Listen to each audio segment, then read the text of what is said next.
तो ध्यान दीजिएगा, मैं फिर से न्यूटन कोचिंग सेंटर में आपका स्वागत है। मैं मोहम्मद सफी आलम फिर से आपको 7.1 से लेकर के 7.3 के बीच में बाबू निर्देशांक का कुछ महत्वपूर्ण सवाल है, मैं फिर से लेकर के आया हूँ दूरस्थ वाला। ध्यान दीजिएगा, कहता है ए बाबू ध्यान दीजिएगा कि y अक्ष, जब y अक्ष कहे तो x का वैल्यू 0, जब x कहे तो y का वैल्यू 0। y अक्ष पर वह बिंदु ज्ञात करें जो बिंदुओं 4,0 6,0 से समदूरस्थ है। आप इसको किस तरह समझिए, इस तरह समझिए। यहाँ आपका एगो ये है और ये क्या है, b है, और समदूरस्थ का मतलब ये p, और इसका क्या करना है 0,y लिखना है। क्यों? क्योंकि x जगह पर क्या है बाबू, देख रहे हैं ना, यही ना p, सेंटर ऑफ लाइन। तो सेंटर ऑफ लाइन में आपको क्या क्या ज्ञात करना है, AP, और उसके बाद क्या हो जाएगा PB। क्या हो जाएगा, AP बराबर क्या हो जाएगा बाबू, PB निकलेगा। तो आप उसको PA भी लिख सकते हैं, AP भी लिख सकते हैं। इसको आप यहाँ से PA भी लिख सकते हैं और बराबर में इधर से PB भी लिख सकते हैं। क्या लिख सकते हैं, PB, या इसको AP भी लिख सकते हैं। और मतलब ये दोनों एक ही चीज होता है, उलट पुलट के लिखिए या सीधा लिखिए, सब बात एक है, ठीक है।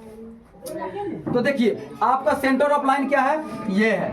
जब आप स्टार्ट करिएगा तो इसको x1, इसको y1 कहिएगा, इसको x2 और इसको y2 कहिएगा। कोई दिक्कत नहीं होना चाहिए आपको, ठीक है। ध्यान दीजिएगा बाबू कि सवाल में बहुत अच्छा ढंग से समझा दिया है। इतना बात मानने के बाद हल में लिख दिए। अब यह का चीज लिखिए, इतना बात आपको लिख लेना है, मान लेना है, सब चीज समझ लेना है। कहिएगा सर इतना बात आपको समझ में आया, हमको कैसे समझ में आएगा। ध्यान दीजिए, पहले आप एक चित्र बना लीजिए, ए बी मान दे दीजिए। समदूरस्थ का मतलब होता है बीच ऑफ सेंटर ऑफ लाइन को P कह दीजिए और 0,y कह दीजिए। कहिएगा सर 0,y आप काहे लिखते हैं, तो सवाल में ऊपरे पर लिखा हुआ है कि y अक्ष, जब आपको पता है ना x y एक तरफ का भुज होता है, एक तरफ का कोटि होता है, एक तरफ का भुज और एक तरफ का कोटि। जब y अक्ष कहे तो x का वैल्यू 0, जब x अक्ष कहे तो y का वैल्यू 0 हो जाता है। किसी को कोई दिक्कत नहीं होना चाहिए यहाँ पर। अब ध्यान दीजिएगा, तो आप इसको सिद्ध करना है, आपको प्रूव करना है, तो समझिए दूरी सूत्र का प्रयोग करना है। किसका करना है, दूरी सूत्र का प्रयोग करना है। तो यहाँ पर लिख दीजिए दूरी सूत्र से। तो दूरी सूत्र बराबर क्या होता है आपका फॉर्मूला, देखिए यहाँ root under x1 minus x2 का क्या हो जाएगा whole square plus y1 minus y2 का क्या हो जाएगा होल स्क्वायर। ये दूरी सूत्र आपने लिख लिया, ओके।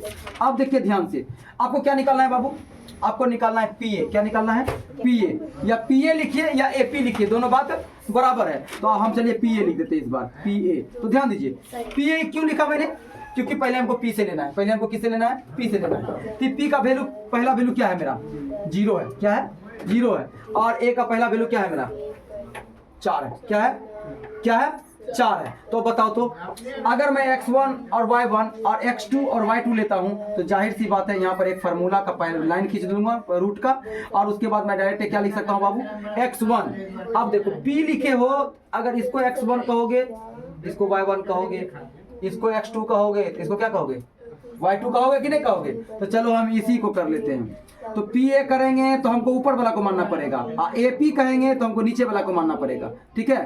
तो PA या AP कुछ भी कर लेते हैं। तो यहाँ पर लिख लेते हैं बाबू 4 और माइनस का क्या लिख देते हैं 0, यानी x1 मैंने इसको माना, x1 मैंने इसको माना, अब y1 मैंने इसको माना, और इसको क्या माना x2 और y2। तो देख रहे हो x2 की जगह पर क्या आया, 0 आया कि नहीं आया। अब यहाँ पर स्क्वायर कर दो और प्लस कर दो, ब्रैकेट घेर दो, फिर क्या है y1 और y2। x1 इसको माने हो तो y1 ये हुआ, और यहाँ पर y1 है तो y1 क्या हो जाएगा 0 माइनस, और y2 आपका क्या हो जाएगा, वहां पर y है, y2 में क्या है आपका y है, क्या है y है बाबू। तो y2 में आप क्या लिखिएगा, y लिखिएगा। तो यहाँ पर लिख दीजिए y और ऊपर कर दीजिए स्क्वायर। रिजल्ट निकालिएगा, देखिए इन दोनों घटाइए जोड़िए, 4 आएगा, 4 का स्क्वायर कितना होता है 16, लिख लीजिए, प्लस कर लीजिए। इसको करिएगा तो y आएगा, y का स्क्वायर कितना होता है तो y स्क्वायर होता है, क्या होता है y स्क्वायर होता है। देखिए रूट लग गया।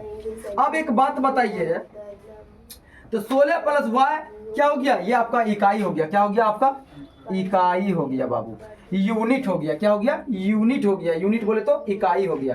अब आपको क्या निकालना है, PB निकालना है। क्या निकालना है बउआ, PB निकालना है। तो चलिए PB निकाल लीजिए, PB लिखें या BP लिखें, चलिए PB।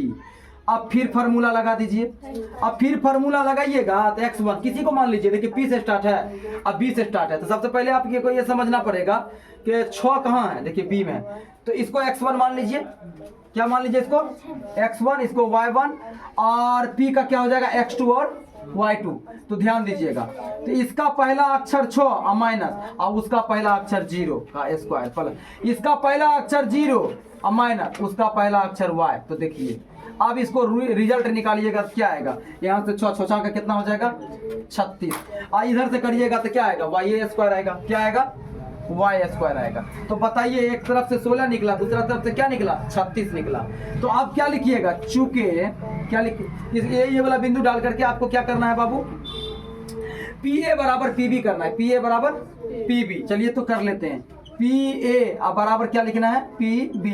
PA का वैल्यू अभी आपको निकल के आया था, देखिए ये नहीं निकल के आया, तो क्या लिखिएगा PA के सामने यही लिखिएगा आप 16 अब प्लस का y स्क्वायर रूट लगा दीजिए बराबर PB का मान कितना निकला बाबू, तो 36 अब प्लस का y स्क्वायर। देखिए यही ना निकला भैया, ये हो गया आपका PB का मान और ये हो गया आपका PA का मान। जाहिर सी बात है दोनों तरफ रूट लगा हुआ है। अब इसका क्रियाक्रम कैसे करिएगा सो समझिए, रूट को तो पहले आपको हटाना पड़ेगा, क्या करना पड़ेगा हटाना पड़ेगा। तो रूट हटेगा कैसे, दोनों तरफ क्या करने पर,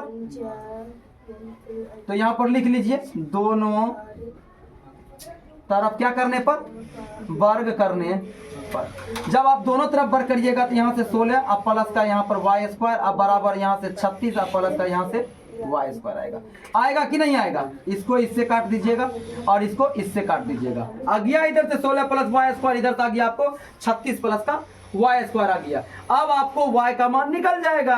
तो आप क्या करिएगा, एक जाति को एक जाति वाला के साथ कर लीजिए, दूसरे जाति को दूसरे जाति वाला के साथ कर लीजिए। उसके लिए आपको क्या करना पड़ेगा, बराबर की पट्टी महासहायक को लाना पड़ेगा। तो यहाँ पर लिखिए 16, ठीक है, और यहाँ पर लिखिए प्लस, ठीक है, और यहाँ पर लिखिए y स्क्वायर, तो y स्क्वायर। अब बताइए तो ई पट्टी आएगा तो माइनस का 36 और ई पट्टी आएगा तो माइनस का y स्क्वायर बराबर का 0। बाबू 32 नहीं होगा, ठीक है। अब बराबर का 0 दे दिए हो ना। एक बात बताना कि हमको दो बात बताना कि 36, एक बात बताओ, ये वाला प्लस और ये वाला क्या हो जाएगा, ये दोनों खत्म हो जाएगा ना। 36 में से 16 घटाओगे तो क्या निकलेगा आपका, क्या निकलेगा 20 निकलेगा। क्या निकलेगा, तो वो भी माइनस में निकलेगा, वो भी क्या निकलेगा माइनस में निकलेगा। 16 माइनस का 36 अब बराबर माइनस का 20। एक बात बताइए आपका क्या निकला, माइनस में निकला ना। सवाल क्या कहता है y अक्ष पर, तो y अक्ष पर 0 साबित करके दिखाना था ना। तो कोई भी डिजिट कोई भी संख्या के ऊपर माइनस लग जाए वो तो 0 से भी, प्लस वाले 0 से भी कम हो गया। यहाँ नहीं कुछ है तो यहाँ प्लस का 0 है, इससे भी कम तो ये हो गया ना, क्योंकि संख्या है तो क्या है पर माइनस तो लगा हुआ है। अगर यहाँ माइनस रहता तो ये 0 से भी 0 हो गया, ठीक है। तो आपने इसको प्राप्त करके दिखा दिया। तो आपको एक लाइन आपको लास्ट में बाबू आपको लिखना पड़ेगा, वो लिखना पड़ेगा अतः y अक्ष पर ऐसा कोई बिंदु संभव नहीं है। अतः y अक्ष पर ऐसा कोई बिंदु संभव नहीं है। अतः y अक्ष पर ऐसा, अतः y अक्ष पर ऐसा कोई बिंदु, ऐसा कोई बिंदु संभव नहीं है।